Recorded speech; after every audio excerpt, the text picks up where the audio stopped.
Hi സുഹൃത്തുക്കളെ, ഇന്ന് നല്ലൊരു വീഡിയോയുമായിട്ടാണ് നിങ്ങളുടെ മുന്നിൽ വന്നിട്ടുള്ളത്. ഇന്നത്തെ വിഷയം നമ്മുടെ കുട്ടി സ്റ്റോറിയിൽ ആർക്കും നമ്മളെ തോൽപ്പിക്കാൻ പറ്റില്ല എന്ന് കരുതുന്ന ഇടത്ത് നമ്മളെ തോൽപ്പിക്കാൻ ഒരാളെ കൊണ്ട് സാധിക്കും.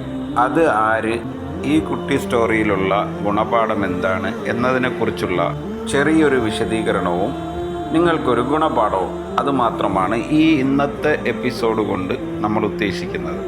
അപ്പോൾ നമുക്ക് വീഡിയോയിലേക്ക് കിടക്കാമല്ലേ. നിങ്ങളെ തടയുന്ന ആ ശത്രുവിനെ തിരിച്ചറിയുക, അതാണ് ഇന്നത്തെ വിഷയം.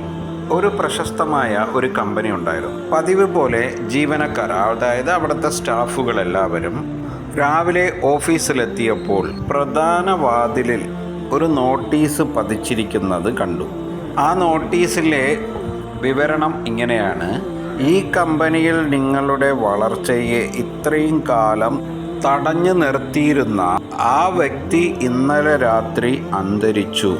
അദ്ദേഹത്തിന് ആദരാഞ്ജലികൾ അർപ്പിക്കാൻ ആഗ്രഹിക്കുന്നവർ ഹാളിനകത്ത് വെച്ചിരിക്കുന്ന പെട്ടിക്ക് അടുത്തേക്ക് വരിക. ഇത് വായിച്ച ആ ഓഫീസിലെ എല്ലാ സ്റ്റാഫുകൾക്കും ആദ്യം ഒന്ന് സങ്കടം തോന്നിയെങ്കിലും പിന്നീട് എല്ലാവരിലും ഒരു ആകാംക്ഷ ഉണർന്നു. ആരായിരുന്നു എൻ്റെ വളർച്ചയെ തടഞ്ഞിരുന്ന ആ വ്യക്തി എന്നറിയാനുള്ള ഒരാകാംക്ഷ. അവർ ഓരോരുത്തരായി വരിയായി ഹാളിലേക്ക് കടന്നു. ഓരോരുത്തരും ഹാളിൽ വെച്ചിരിക്കുന്ന ആ പെട്ടിക്കകത്ത് ചെന്ന് ഉള്ളിലേക്ക് നോക്കി. നോക്കിയവരെല്ലാവരും പെട്ടെന്ന് നിശബ്ദരായി. ചിലർ തലതാഴ്ത്തി പുറത്തേക്ക് പോയി. കാരണം ആ പെട്ടിക്കുള്ളിൽ ആരുടെയും മൃതദേഹം ഉണ്ടായിരുന്നില്ല. പകരം അതിനുള്ളിൽ ഉണ്ടായിരുന്നത് ഒരു കണ്ണാടിയായിരുന്നു. ഒരു കണ്ണാടി മാത്രമാണ് ആ പെട്ടിക്കുള്ളിൽ വെച്ചിരുന്നത്.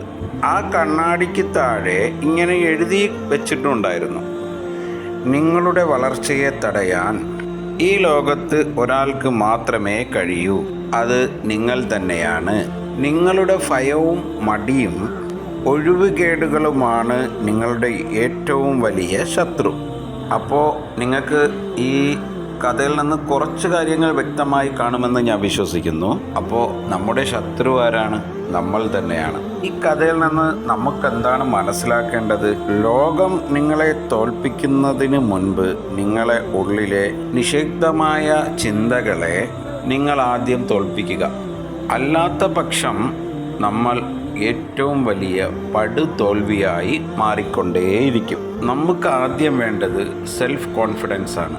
നമുക്ക് സാധിക്കാൻ പറ്റാത്തതായിട്ട് ഈ ലോകത്ത് ഒന്നും തന്നെ ഇല്ല എന്ന് ചിന്താഗതി നമ്മുടെ മനസ്സിൽ ഉറപ്പിച്ച് നമുക്കുണ്ടെങ്കിൽ നമ്മളെ തോൽപ്പിക്കാൻ ഈ ലോകത്ത് ആർക്കും തന്നെ സാധ്യമല്ല.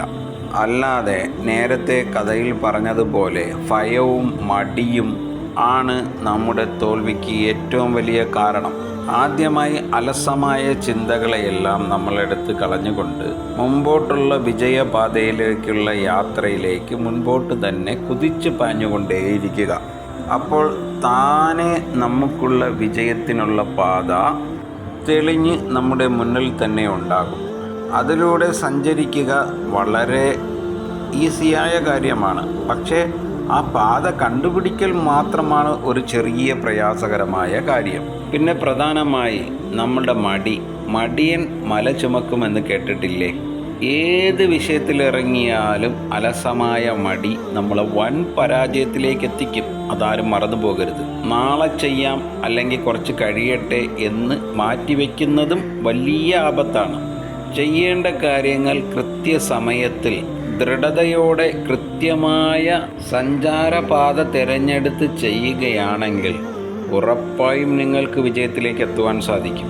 അല്ലാതെ നമ്മൾ കുറച്ച് കഴിയട്ടെ, അല്ലെങ്കിൽ കുറച്ച് സമയം കൂടെ കഴിയട്ടെ, അല്ലെങ്കിൽ നാളെ ചെയ്യാം എന്ന് ആ ചിന്താഗതിയൊക്കെ ആദ്യം നമ്മളെടുത്ത് മാറ്റിക്കളയുക. കാര്യം നമ്മളൊരു വിഷയത്തിലേക്ക് ഇറങ്ങുകയാണെങ്കിൽ അതിൽ നമ്മൾ ദൃഢമായ ഒരു ഉറപ്പ് നാളത്തേക്ക് മാറ്റി വയ്ക്കേണ്ട ആവശ്യമില്ലല്ലോ. നമ്മളൊരു വിഷയത്തിൽ ഇറങ്ങുകയാണെങ്കിൽ ഇന്ന് ഇന്ന കാര്യം ചെയ്യണം എന്ന് പറഞ്ഞ് നമ്മൾ ഇറങ്ങുകയാണെങ്കിൽ അത് നാളത്തേക്ക് മാറ്റി വയ്ക്കേണ്ട ആവശ്യമില്ല. അതിന് അപ്പം തന്നെ സഡൻലി ആക്ഷൻ എന്ന രീതിയിൽ ഉടനെ തന്നെ എന്ത് ചെയ്യുക, ആ കാര്യം കൃത്യമായി ചെയ്ത് മുമ്പോട്ട് പോവുക. അങ്ങനെ ചിന്തിക്കുന്നവർ മാത്രമാണ് ഇന്ന് എന്നും വിജയത്തിലേക്ക് എത്തിയിട്ടുള്ളത്. അത് നിങ്ങൾ ആരും മറന്നു പോകരുത്. നാളത്തേക്കെന്ന് മാറ്റി വയ്ക്കുന്നവൻ എന്നും ഇത് മാത്രം ചിന്തിക്കുക, നാളെ നാളെ നീളെ നീളെ.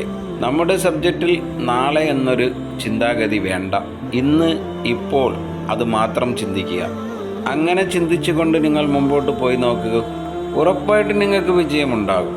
അപ്പോൾ നിങ്ങൾ മനസ്സിലാക്കേണ്ടത്, നിങ്ങളെ തോൽപ്പിക്കാൻ നിങ്ങൾക്കേ സാധിക്കൂ, മറിച്ച് മറ്റുള്ള ഒരാളല്ല നിങ്ങളെ തോൽപ്പിക്കുന്നത്. നിങ്ങളെ സൂക്ഷിക്കുക, ഉറപ്പായിട്ട് നിങ്ങൾക്ക് വിജയിക്കാൻ സാധിക്കും.